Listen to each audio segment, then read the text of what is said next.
Bonjour, aujourd'hui je me retrouve avec Mathieu Traversy, l'ex-député de Terrebonne. J'avais quelques questions pour vous que j'ai faites avec les camarades de ma classe. On avait une question concernant plus le COVID. Êtes-vous heureux de ne pas être député pendant la crise du COVID? D'un côté oui, d'un côté non. D'un côté, c'est certain que c'est pas facile pour ceux qui sont en place actuellement à Québec de composer avec cette nouvelle réalité. La COVID-19, on avait déjà connu par le passé certaines vagues de grippe. Je me rappelle la H1N1 lorsqu'on était à l'Assemblée nationale. Ça s'était quand même résorbé rapidement. Les vaccins étaient disponibles. Là, on se ramasse dans une pandémie où on n'a pas nécessairement de guide d'instruction pour savoir comment en sortir et comment régler la situation. Donc, vous assistez présentement à une deuxième vague. Certains scientifiques, certains médecins parlent déjà d'une troisième. Alors, c'est pas une crise qui est linéaire. Il y a beaucoup d'adaptation. Et sur cet aspect-là, j'avoue que j'ai beaucoup d'empathie pour les gens qui sont en position de décision à l'heure actuelle. Alors là-dessus, c'est certain que c'est pas facile, mais de l'autre, en même temps, lorsqu'on se lance en politique, c'est pour justement aider son prochain, changer les choses, améliorer la qualité de vie des électeurs et des électrices. Donc, c'est pour ça aussi qu'on se lance. Alors, d'un autre côté, je pense que c'est un défi qui est motivant. Je pense que ça redonne toute la noblesse à la profession qu'être représentant élu. En parlant de politique municipale, on a entendu des rumeurs que vous devriez peut-être vous présenter à la mairie de Terrebonne. Est-ce que vous avez quelque chose à nous dire là-dessus?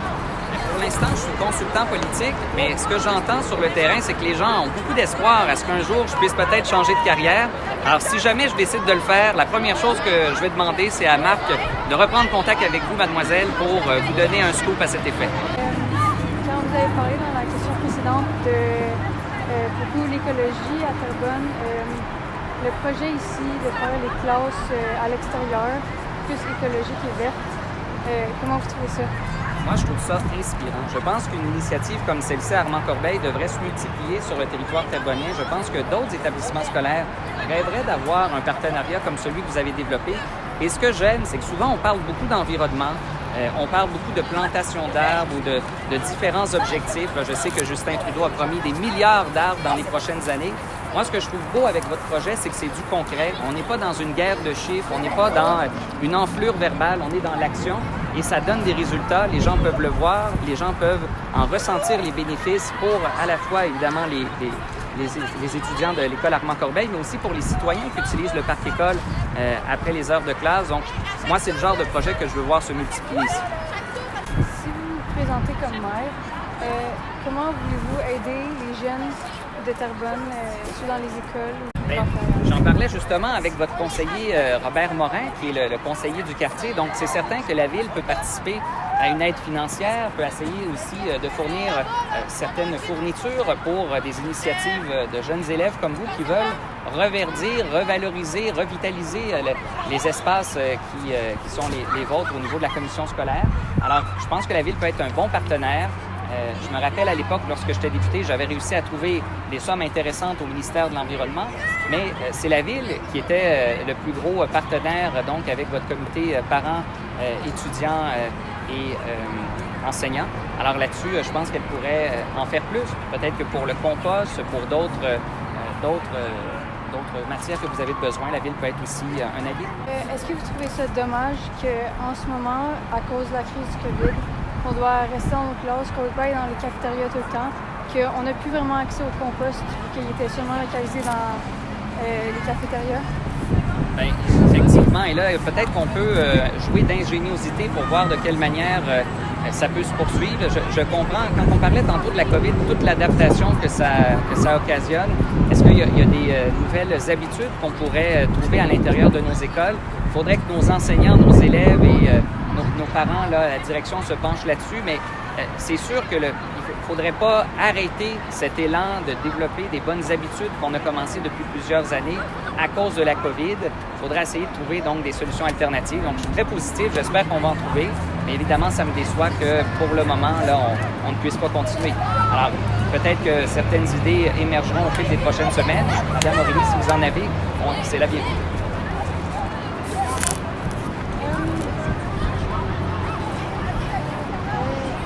J'avais une question plus un peu pour moi, mais aussi pour les autres comme moi, qui, depuis que je suis toute petite, j'ai les photos de René Lévesque dans ma chambre, puis le drapeau du Québec à l'année longue dans les fenêtres. Vous êtes encore souverainiste? Ben oui, tout à fait. Écoutez, on est dans une période où le Québec a d'autres priorités que la question nationale. En tout cas, c'est ce qu'on a décodé du résultat de la dernière élection de 2018.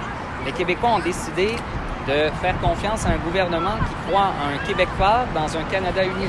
Peut-être que vos grands-parents, vos parents ont déjà vécu cette période-là. Nous, les plus jeunes, on n'a jamais connu ça. Donc, je pense que toute une génération de Québécois qui ont besoin de voir jusqu'où le Québec peut aller à l'intérieur de la Confédération canadienne. Et là-dessus, j'ai l'impression qu'à un moment donné, on va arriver aux limites de ce que le Québec peut faire. Donc, vous l'avez déjà vu sur plusieurs enjeux. M. Legault demandait un rapport d'impôt unique. Justin Trudeau lui a dit non. M. Legault a voté une loi sur la laïcité. Elle est présentement en contestation devant les tribunaux canadiens. Puis M. Trudeau dit peut-être pour l'instant, je la conteste pas, mais on verra pour la suite. M. Legault voulait faire un test des valeurs pour les nouveaux arrivants en disant que certaines valeurs devront être acquises pour avoir la citoyenneté. M. Trudeau a dit il n'y en est pas question, ils sont obligés de reculer. Donc, de plus en plus, on voit les limites de où le Québec peut aller, notamment en environnement. Le Québec fait des gros efforts pour essayer d'apporter sa contribution à la réduction des gaz à effet de serre au niveau de la planète. Si le gouvernement canadien élit des conservateurs à la prochaine élection, il se peut qu'un pipeline de sable bitumineux traverse notre province au grand complet et vienne briser l'entièreté des efforts qu'on fait depuis plusieurs années. Donc moi, j'ai l'impression, je garde espoir que l'indépendance, tôt ou tard, va finir par revenir. Alors, vous voyez un référendum. Est-ce que vous le voyez proche ou plus loin? Ben écoutez, si c'était juste de moi, ça aurait été hier, mais effectivement, le plus rapidement possible, parce que je pense que la liberté pour les peuples, ça reste toujours une valeur sûre. Lorsqu'on regarde l'ensemble des pays qui sont devenus indépendants au fil des dernières décennies, nommez-moi-en un qui a fini par dire « Ah, je regrette d'avoir acquis ma liberté, mon autodétermination, je veux redevenir une province » ou « Je veux redevenir une colonie ». Personne, tout le monde est fier de sa liberté et moi, je pense, et j'y croirai toujours, que les mieux placés pour savoir ce que le Québec a besoin, ça restera toujours les Québécois. Qu'est-ce que vous voulez que je retienne le plus de cette entrevue? Bien, je pense que ce qui est important de retenir, c'est que si un jour vous décidez de faire de la politique, sachez que malgré tous les défis que ça peut comporter, ça vaut la peine à la fin de vouloir s'y investir, qu'on peut changer vraiment les choses, qu'on peut on peut faire des changements concrets dans la vie des gens. J'aimerais aussi que vous gardiez espoir, que ce soit sur l'avenir national du Québec, que ce soit sur notre capacité à apporter notre contribution sur la lutte au changement climatique, que dans les petits gestes qu'on fait, en bout de ligne, ça peut faire une différence et que pour avoir des gros changements, on disait pour changer globalement, il faut que ça commence localement et je trouve que vous êtes un beau modèle à suivre ici à l'École Armand-Coppel. Parfait. C'était tout pour mes questions. Merci beaucoup. Merci bien. Merci Mme Aurélie, vous êtes